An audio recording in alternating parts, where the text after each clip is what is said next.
एक खजवा संबटाला हेट करतो हा कांदा खा. तर मम्मीने सगळं कापून दिलंय. मम्मीने नाही कापलंय, मम्मीनेच कापलंय. अरे कहना क्या चाहते हो. एक ठरव आणि बोल बोलते आता ती का किसन जाम नाही टमॅटो केचप हे शेजवान चटणी रेड चिली ब्रेड पाव.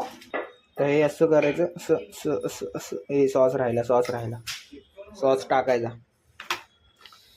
टाकायचा असा ब्रो. सॉस टाकून झाला. ब्लॉग बघा पुढे लिंक देत खाली रिलेटेड मध्ये लिंक दिले लिंक जाऊन बघा आणि मला कमेंट करा आणि सजेस्ट करा अजून काय काय आयडिया नवीन चांगल्या.